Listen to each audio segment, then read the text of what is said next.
कसे आहात तुम्ही सगळे? तर आज गुढीपाडव्याचं छोटंसं असं व्लॉग शेअर करते. तर सगळ्यात आधी आहे ना, मी ही सिंपल अशी साडी तुमच्यासोबत शेअर करत होते. म्हणजे सिंपल जरी असेल ना, तरी दिसायला खूप छान वाटते आणि हा जो कलर आहे ना, तो आता इतका ट्रेंडिंग चालू आहे. आणि लास्ट टाईम देखील मला कोणीतरी कमेंट केली होती, की ह्या बँगल्सची डिझाईन थोडी जवळून दाखव. तर म्हटलं चला आता शेअर करते. तर या अशाच मी एक्झिबिशनमधून घेतल्या होत्या. स्क्रूवाल्या आहेत, त्याच्यामुळे आहे ना काढायला घालायला बरं पडतं आणि असंच कधीतरी आपलं फेस्टिवलमध्ये वगैरे सणावारासाठी घातलं ना तरी देखील छान वाटतं. सो अशा ज्या कलरमध्ये आहेत ना, या सगळ्या साड्यांवरती आपल्या म्हणजे ज्या ट्रॅडिशनल साड्या आहेत ना त्याच्यावरती जातात.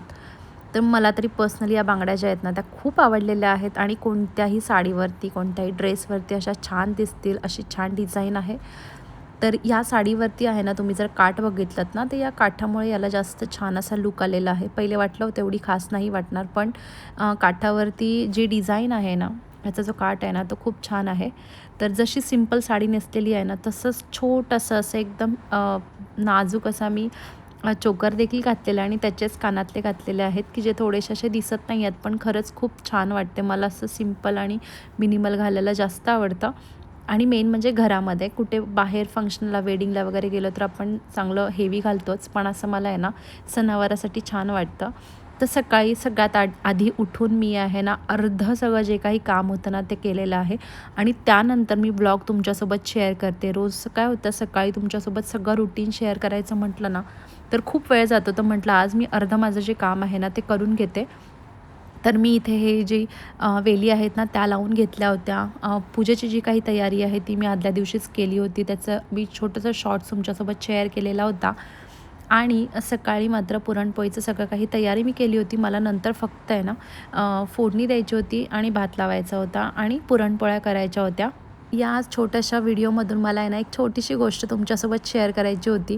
म्हणजे तुम्हाला देखील रिलेट होईल. तर आता बऱ्याच आपण रील्स वगैरे बघतो आणि काय होतं म्हणजे रीलची जी लाईफ दाखवतात ना आणि रियालिटी काय आहे ना, हे सगळं काही वेगळं असतं. म्हणजे इतकं काय काय कळतं आपल्याला जेव्हा पण छोटीशी पूजा देखील घरामध्ये मांडायची असेल आणि 5 वाजता जरी आपण उठलो ना तरी आपली पूजा 12च्या आतमध्ये सगळं काही होत नाही. तर ही आज माझ्या म्हणजे व्हिडिओमधून एक छोटीशी रियालिटी शेअर करायची होती. आता मी एवढी सगळी तयारी जरी केली असेल ना तरी मुलांचं सकाळी पुरणपोळी म्हणायचं म्हटलं ना तर पुरणाचं सगळं नैवेद्य म्हणजे पुरण वाटून मुलांना सकाळी नाश्ता वगैरे खायला घालून कितीही काही म्हटलं ना तरी उशीर होतोच. पण असू दे, आजकाल आता जसं काही रीलमध्ये चालू आहे ना तसंच असं वाटतं की अरे हां आपलं पण असं काहीतरी व्हावं, पण तसं होत नाही. रील आणि रियालिटीमध्ये खरंच खूप फरक आहे. मला असं वाटतं की आपले जे सणवार आहेत ना ते आपले जसे आधी आपण करत होतो, ज्या प्युरिटीने करत होतो ना तसंच मला करावंसं वाटतं. सो मला थोडासा जरी उशीर झाला ना तरी देखील चालतं, पण ह्या सगळ्या गोष्टी एकटी मॅनेज करणं खूप अवघड होतं. आणि त्यातून यावेळेस मात्र गुढीपाडव्याला संदीप देखील घरी नव्हते, त्याच्यामुळे सगळं काही माझ्यावरतीच पडलं होतं आणि म्हणून अजून थोडा जास्त वेळ जातो ना. तर सकाळी मुलांना खायला घालण्यापर्यंतचं काम किंवा ही जी वरची काही तयारी असते ते भरपूर काय काय करून ठेवतात, पण आता तो सगळाच लोड आला होता. त्याच्यामुळे मला यावेळेस मात्र गुढी उभी करायला खूप जास्त वेळ लागला होता.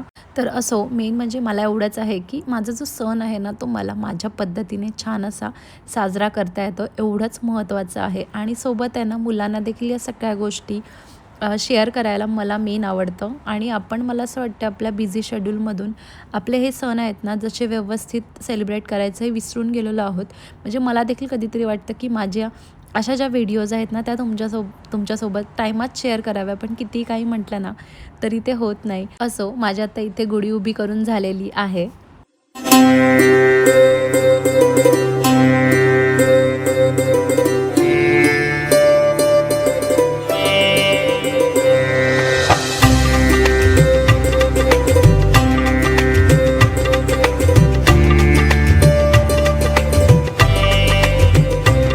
सगळ्यात आधी आहे ना मी सकाळी देवपूजा वगैरे करून घेतली होती आणि मला आठवते मी दरवर्षी गुढीपाडव्याला आहे ना अन्नपूर्णा मातेची देखील पूजा करते इथे.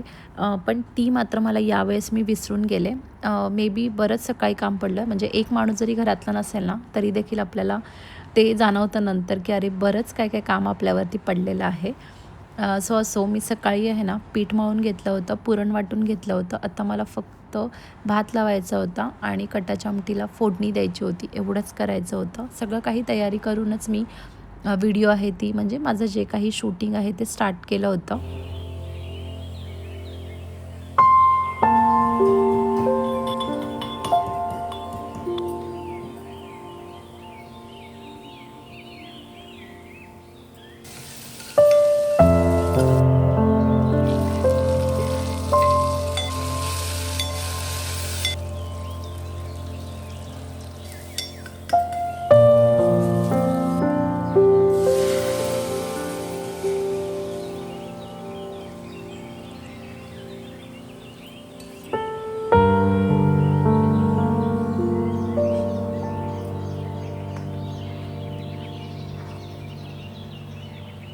मी जेव्हा पण असे मोठे सण असतात ना, तेव्हा पहिल्यापासूनच असं डोक्यामध्ये असतं की पुरणपोळीशिवाय सण हा सणासारखा वाटतच नाही.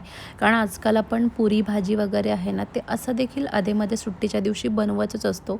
त्याच्यामुळे ना मला पर्सनली जोपर्यंत मी पुरणपोळी बनवत नाही ना, तोपर्यंत मला असं प्रॉपर नैवेद्य ठेवल्यासारखं वाटतच नाही. त्याच्यामुळे मी नेहमी काहीही झालं तरी पुरणच वाटते. आणि हां, जेव्हा आपण हे असं बनवतो ना, तेव्हाच मुलं खातात आणि मग त्यांना देखील ते कळत असतं की अरे नाही, आज काहीतरी वेगळं आहे. असं जसं आपण आपल्या टायमाला करत होतो ना आणि आपल्याला जसं ते वेगळं वाटत होतं ना, तसंच मला आत्ता देखील माझ्या मुलांसाठी करायचं आहे. सो मी जितकं जमेल ना तितका पुरणपोळी वगैरे करायचा प्रयत्न करते. आणि होळीच्या वेळेस यावेळेस आहे ना, मी पुण्याला गेली होती, त्याच्यामुळे मी यावेळेस होळी अशी प्रॉपर सण म्हणून असं साजरा केला नव्हता, कारण खूप घाई होती इथे. जायची तयारी वगैरे सगळं काय काय होतं, बऱ्याच काय काय गोष्टी होत्या. सो सगळं काही मी तुमच्यासोबत एवढं सगळं काही शेअर करायला पण मिळत नाही. 2 मुलांमध्ये एवढं सगळं मॅनेज करणं होत नाही आहे, खरं सांगायचं म्हटलं तर. पण असो, आज मात्र मला तुमच्यासोबत हे शेअर करायचं होतं.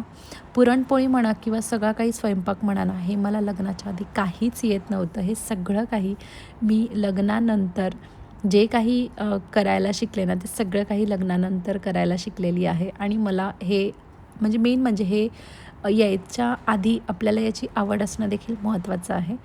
सो कसं काही असे ना, म्हणजे ती पुरणपोळी जरी फुटली किंवा ते पुरण व्यवस्थित वाटलं जरी गेलेलं नसेल तरी ते करायचा जो आनंद आहे ना, तो मला जास्त असतो. ते नीट नाही झालं तरी चालेल. तर तुमचं देखील माझ्यासारखं असं असेल ना, तर मला नक्की कमेंट करून सांगा. कारण मला देखील छान वाटेल की हां, मी इथे एकटीच नाही आहेत, अशा बऱ्याच जणी आहेत की ज्यांना व्यवस्थित जरी आलं नाही ना, तरी देखील बनवायची हौस आहे. आणि हां, एवढं सगळं शूट करताना माझं चार्जिंग संपली आणि मग मात्र मी पुरणपोळीचं नैवेद्याचं ताट मांडून नैवेद्य ठेवलेल्याचे शॉट्स मला घेता नाही आले. पण नंतर मी चार्ज करून नंतर तुमच्यासोबत हे जे काही शॉर्ट्स आहेत ते शेअर करते. तर आय होप तुम्हाला आजची छोटीशी व्हिडिओ नक्की आवडली असेल. तर व्हिडिओ आवडली असेल तर नक्की लाईक करा आणि तुम्ही चॅनलवरती नवीन असाल तर सबस्क्राईब करा. चलो बाय.